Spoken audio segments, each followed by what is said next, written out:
Abang Sabtu Nama Orang dari sisi Thakur परमात्मा दलित sisi Brahma परम पूज्य पाद श्री वर्धा परम पूज्य पाद श्री दत्त एवं सभी का सर्वोत्तम करो कारण मार्गदर्शन आज ये शुभ धारावाहिक सत्संग परिचालित पूज्य तीर्थवता नारायण रक्षादार श्री ठाकुर पवित्र पांचधरी धर्मदाता कार्यक्रम पाठी रहना गुरु भक्त वृंद भक्तिमती मातृमंडली साधु सदन वृंद समस्त हरिभाष जय गुरु प्रणाम आज परिवेश जहाँ हो दादा आलोचना करेंगे तेज कही रखे आम मैंने समस्ते ठाकुर को भल पाओ हृदय ठाकुर को बसाओ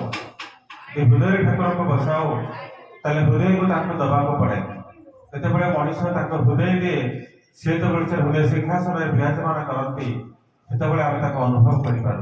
नचेत अनुभव कराना से दिन यही दबा भर दे हृदय कि हुए से दिन बहुत असुविधा अच्छा अभाव अच्छा डाक्तर किशोरी मोहन ये किशोरी मोहन अभाव बहुत भाव अच्छा डाक्तर जो सेवा करती पैसा पाऊना परिवार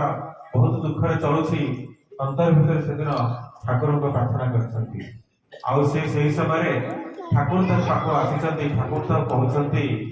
अच्छा किशोरी तू मत कि मालपुआ खाइबा दे पारू से कह ठाकुर मो पाखे किसी ना पैसा कहती देवी ठाकुर तो हाथ में मुदीटा अच्छी से मुदी की बंधा पकई दिए आ मत मालपुआ खाइबा दिए सागे सागे काला विलंब न दौड़ी जाती स्टीमर घाट को से निजर मोदीटा को बंधा पकई मालपुआ आनी गोटे पात्र ठाकुर को दौरान ठाकुर आनंद चित्त से मालपुआ खाऊ खाई सारी मुंडे हाथ भर्ती ठाकुर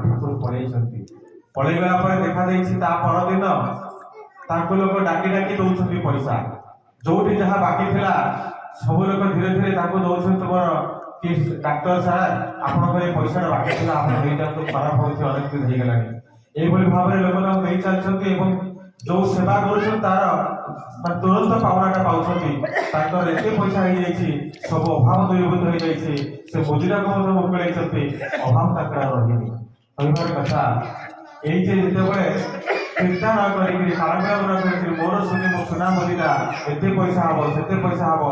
हम प्रयोजन को पूरण करने इच्छा को पूरण करने जो मनीष दौड़ी जाए से तार समस्त इच्छा पूरित होता है तेरे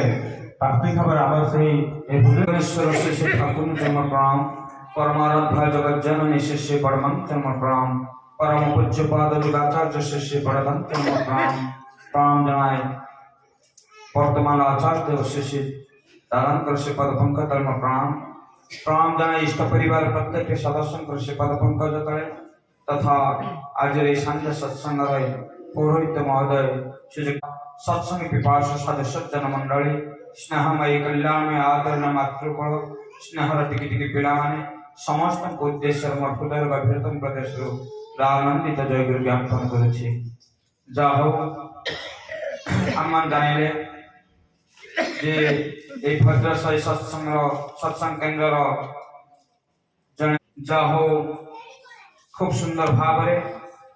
भजन कीर्तन पर आमर शिव सौरभ भाई अति सुंदर भाव ये दबार कथा कहते से दिन श्री श्री ठाकुर वाणी माध्यम कहते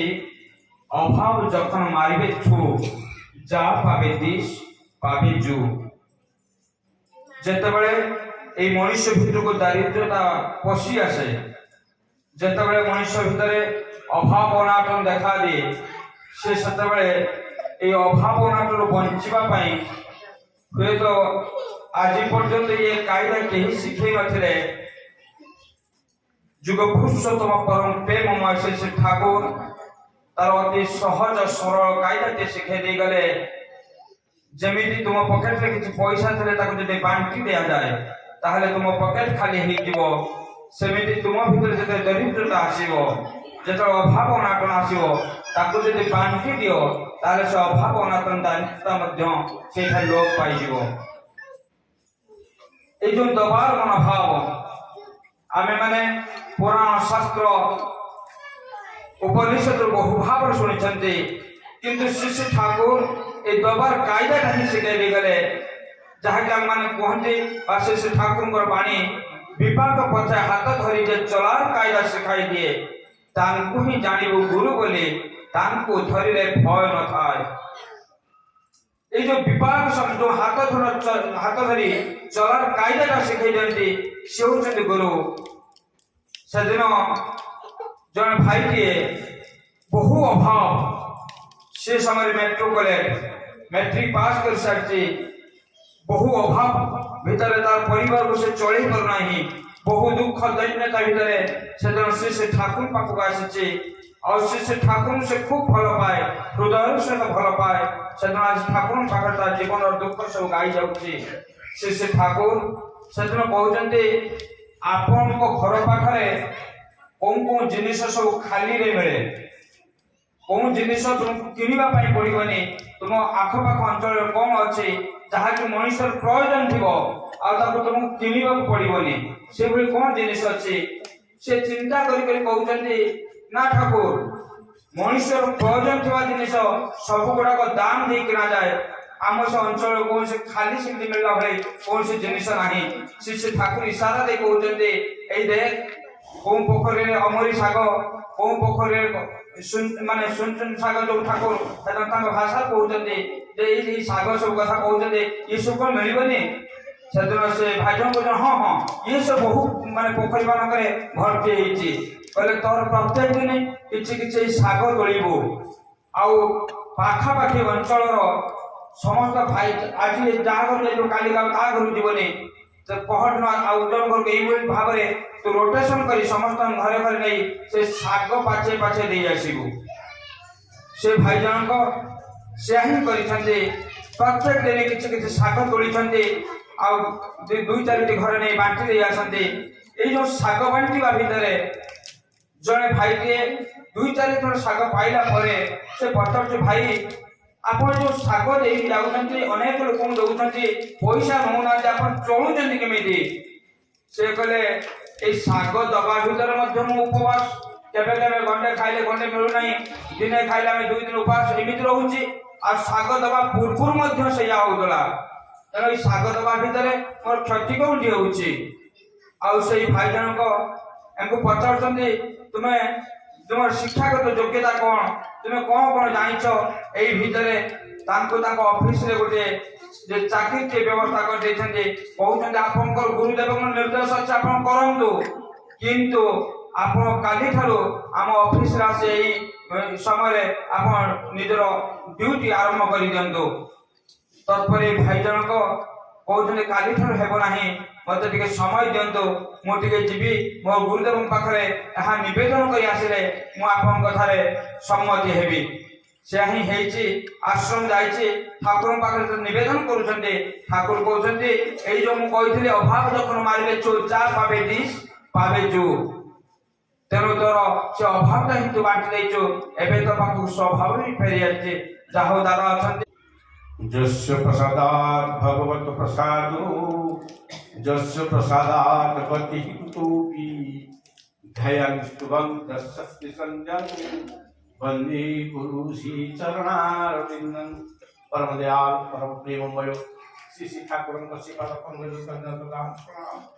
परम आराध्या जगज्जननी श्री श्री बड़मान श्री दान प्रणाम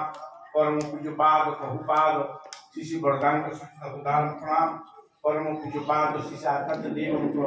श्री दान प्रणाम पूज्य इष्ट परिवार पति पतंग श्री चरणे दान प्रणाम प्रणाम आज ही पवित्र शुभ संध्यार सत्संग बरण कर्मी मंडली साधु संत मंडली स्नेहमयी कल्याणमयी आदरणीय पुण्यश्लोका मातृमंडली प्राणर गुरुभ्राता मंडली प्रतिपादक मोर प्रतिपन्न राय एवं जय जहाँ परम सौभाग्य प्रिय परमकर सत्संग ये सत्संग आम योगदान कर निज निज कृतकृतार्थ मन करुच्ची ओहु भाग्य अवमान कर सत्संग योगदान करवा गोटे सौभाग्य तेणु शास्त्र कहती सुदी भल है जो दिन सत्संग मिला हुई अंत भरी भूले भूलिया पाप सब धोई जाए तो आम मैंने सत्संग आसिले आम जीवन काल भितर जो किसी भूल भ्रांति रही से मोचन कर दिखती तीर्थे जाओ एक फल पाओ सत्संग पाओ चारी सद्गुरु पाओ भय मिटी वही साहिब विचार तो सत्संग बोले हमें चारिटा फल पाँच धर्म अर्थ काम मोक्ष चतुर्वर्ग फल ये सत्संग हमें मिलता है तो आम सौभाग्य कथा तुम आदरणीय आमर ये जो कवि खूब सुंदर भाव में वास्तव कथा आलोचना करेणु श्री ठाकुर गोटे कथा कहते जी कौन ना इच्छार्थे जेदा किसी उत्सर्ग करे हजारे गुणे पाए से यह जीवन करे हुई अनंत जीवन अधिकारी ताजे वास्तव में पड़े नहीं से अनुसरण करनी पाए भी नहीं तेणु तिरपरम ही जगतर आलोक जे अनुभूति संपन्न से कथा विफल हो ना बरम जीवन अधिकारी हो हरिसाधन बोली जन गुरु भाई इष्ट प्राण गुरु भाई तार घर हूँ आसानसोल से कौन करे ना श्री ठाकुर को मझिरे मझिरे दर्शन करने जाए प्रणाम करे दर्शन करे दिने दी दिन रही आनंद बदार प्रसाद पाई खूब आनंद उत्साह आसे यार देखा से रात्र विकटाल स्वप्न देखुची काली मां दर्शन करुची विकटाल मूर्ति नरकंकाल हार बेपर पकई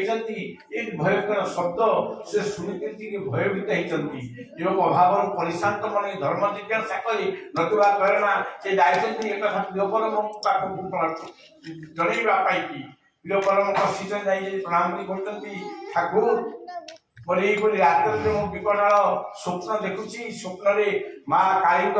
विकटाल रूप नरकंकाल से हाथ बेकर पकई भयंकर राग कर देखिक मत भय लगुच रात्रि टे सुनिद्रा है ना आपन के दया करूँ ठाकुर हसी तो प्रेमी अवतार और मानस गोचर से कथा हसिकी हसिकी कहते हरिसाधन ठीक अच्छे तोर भल तू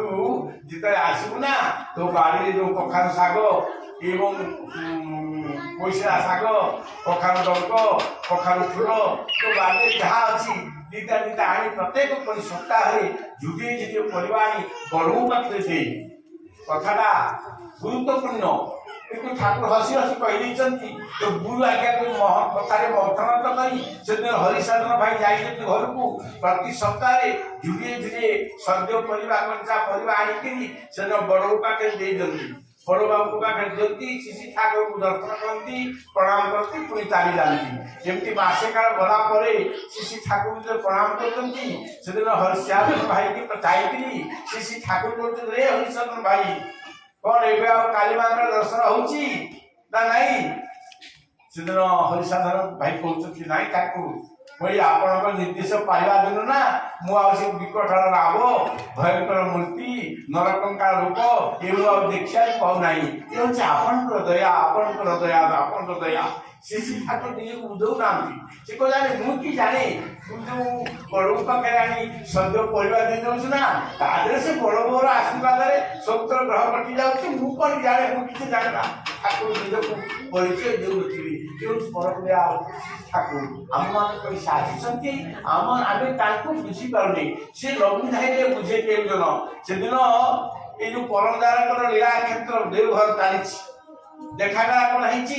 ना जोशी लोक मैंने सब आसिले कौटी कि ना देवघर सत्संग आश्रम को आउ कमी गला जा आसवाटा कमी गला कौटी ना बैद्यनाथ धाम को ये बैद्यनाथ धाम जोशी की जड़े घोड़ा चालक घोड़ा सवारिया से चलाऊला देखिए लोक गुड़ा ट्रेन ओह्ला सब जाऊँ भारी सत्संग आश्रम को मोर तो से लाइन में मोर कैप्चर ना मत तो अनुमति ना मुझे एपटे आगे आसवा कथा तो मुझे कौन करी मोर परिवार छुआ पिला उपास रहे मोर उपार्जन करना तेनाली असुविधा पड़ी से कौन कर दिने श्री ठाकुर को विषय गान कर चली हाँ सदिन घोड़ा टाणिब कौन घोड़ा को रखी ठाकुर को गेट पाखे दिन तमाम प्रात समय संध्या पर्यंत खाली ठाकुर समालोचना गाड़ी गाड़ी देला विभिन्न कुकथा कहला सत्संग विरुद्ध बहु कथा कही चलला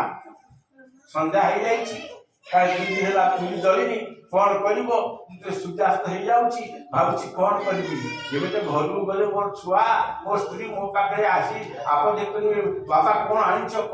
ଆମେ ଖାଇବୁ କଣ ଏ କଥା କହିବେ ତେଣୁ ଏ କଥା ଭାବିବାକୁ ଯାଉଛି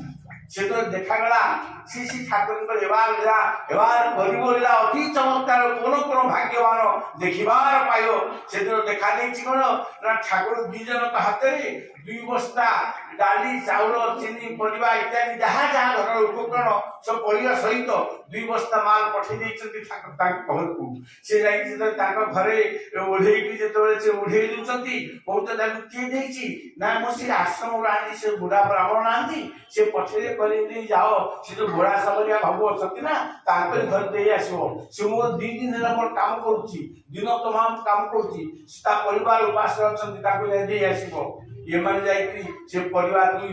ଦୁଇ ବସ୍ତା ଜିନିଷ ଦେଇଦେଲେ ଏବଂ ଦେଇଦେଲା କି ଏମାନେ ପଳେଇ ଆସିଲେ ସେତେବେଳେ ସେଇ ସମୟରେ ଯାଇକିରି ତା ସ୍ତ୍ରୀ କଣ କରୁଛି ନା ଗୋଟେ ବସ୍ତା ନେଇକି ବହୁ କଷ୍ଟରେ ଖୋଲିକିରି ବସ୍ତା ଜିନିଷ ଗୁଡ଼ିକ ନେଇକି ତା ରୋଷେଇ ଘରେ ସଜାଡୁଛି এই সময় পৌঁছি গলে যাইকি সে ঘোড়া সাবরিয়া কিন্তু ভাইনা করতে মু ভাইছি পৌঁছিলা পরে সে কହୁଛନ୍ତି কোন ହେଲା ତାଙ୍କ ପାଟିରେ ଶୁଣିଛି ସେତେବେଳେ ସେ ତାଙ୍କ ସହଧର୍ମୀ କହୁଛନ୍ତି তুমি জলদি জলদি আসো তুমি সে ଯୋଉ ବ୍ରାହ୍ମଣ ଗୁଡାକୁ ସବୁବେଳେ ଗାଳି ଦିଅ ନା ସେ 2 ବସ୍ତା ଜିନିଷ ପଠେଇଛନ୍ତି ଆମ ଘରକୁ କଣ ତୁମେ ତାଙ୍କ କାମରେ ଥିଲା ଆଜି ଦିନ ତମାମ ଆଉ କିଛି କରିନା ଖାଲି ତାଙ୍କର ଜୟଗାନ କରିଛ ଯଶଗାନ କରିଛ ସେଥିପାଇଁ ସେ ଖୁସି ହେଇକିରି ଏଇଟା ପଠେଇଛନ୍ତି ଇଏ ହଉଛି ପରମ ଦୟାଳ ତାକୁ କିଏ ବୁଝିବ ସେ ନ ବୁଝାଇଲେ ବୁଝିକି ଜଣ যে পুরুষোত্তম সমাপরক সেই লোক জীবনের প্রিয় পরম অস্তিত্ব উদ্দীপ্ত অনুপ্রেরণা প্রাচীন সার্থক সমিতি বৈধি বিনারা সেই বিকৃত শুভবিনায়ক সেই শত শত লোকগুরু সেই শত শত লোক নেতা তেমন আজ পরম দয়া আসিଛନ୍ତି ଆମମାନଙ୍କ ପାଇଁକି ଆମେ ତାଙ୍କ କର୍ମରେ ଯେଉଁ ଯଜଞ୍ଜା ଇଷ୍ଟବୃତ୍ତି ସ୍ୱସ୍ଥ ସଂସ୍ଥା ପରିପାଳନ କରିବା ଏବଂ ବର୍ତ୍ତମାନ ପୂଜନୀୟ ଆଚାର୍ଯ୍ୟ ଦେବଙ୍କ ଯେଉଁ ଡାକରା ପୂଜନୀୟ ଅବିନ୍ଦାଙ୍କ ଯେଉଁ ଡାକରା ବିପୁଆର এই ବିପୁଆରରେ ଆମେ ସମସ୍ତେ ଚାଷ ଦେଇ ତାଙ୍କର ମଙ୍ଗଳ ଆଶୀର୍ବାଦ ଆମେ ସମସ୍ତେ ଆମେ ବ୍ରତି ହେଉଥିବା ଏଥିରେ ସନ୍ଦେହ ନାହିଁ ତାଙ୍କ ସଂକଟକୁ ଗର୍ଜୁଠୁ ଦୁଷ୍ଟ ବୁଦ୍ଧିକୁ ଦମନ କରୁ ମରଣକୁ ନିରସନ କରୁ ସକଳ ରାତର ଉପଶମ କରୁ ତାଙ୍କର ଚକ୍ର ସୁଦର୍ଶନ ପ୍ରବୃଦ୍ଧ କରି ଉଦ୍ଦିବାର କରି ତୋଳୁ ଅନ୍ୟାୟକୁ ଅପସାରିତ କରୁ ଶାନ୍ତି ପ୍ରତିଷ୍ଠା କରିବାରେ ନିରବଚ୍ଛନ୍ନ କରି ତୋଳୁ ଗଦାଗମକୁ ଗୁରୁଗମ୍ଭୀର ଭଗବାନରେ ବାଗ୍ୟ କରି ତୋଳୁ ତୁମଠାରେ ସମସ୍ତେ ପରିପୋଷଣ ବିଷୟରେ ଦୀପ୍ତ ତୁମର ପରିପୂର୍ଣ୍ଣ ପ୍ରକୃତି କୋମଦତି ଆଣୁପଦ୍ମ ଆଣୁବତୀ ଆଣୁସ୍ତର୍ଯ୍ୟ ପ୍ରାପ୍ତିରେ ଉପସ୍କୃତ କରିଛୁ ଜନଜାତି କି ଆଉଦାତ ଆତ୍ମନିବେଦନ ପୂର୍ବକ କହି ଉଠ ଗାଇ ଉଠ ବନ୍ଦୀ ପୁରୁଷୋତ୍ତମଂ ବନ୍ଦୀ ପୁରୁଷୋତ୍ତମଂ ବନ୍ଦୀ ପୁରୁଷୋତ୍ତମ কৃষ্ণ গোবিন্দ গোবিন্দ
पुरुष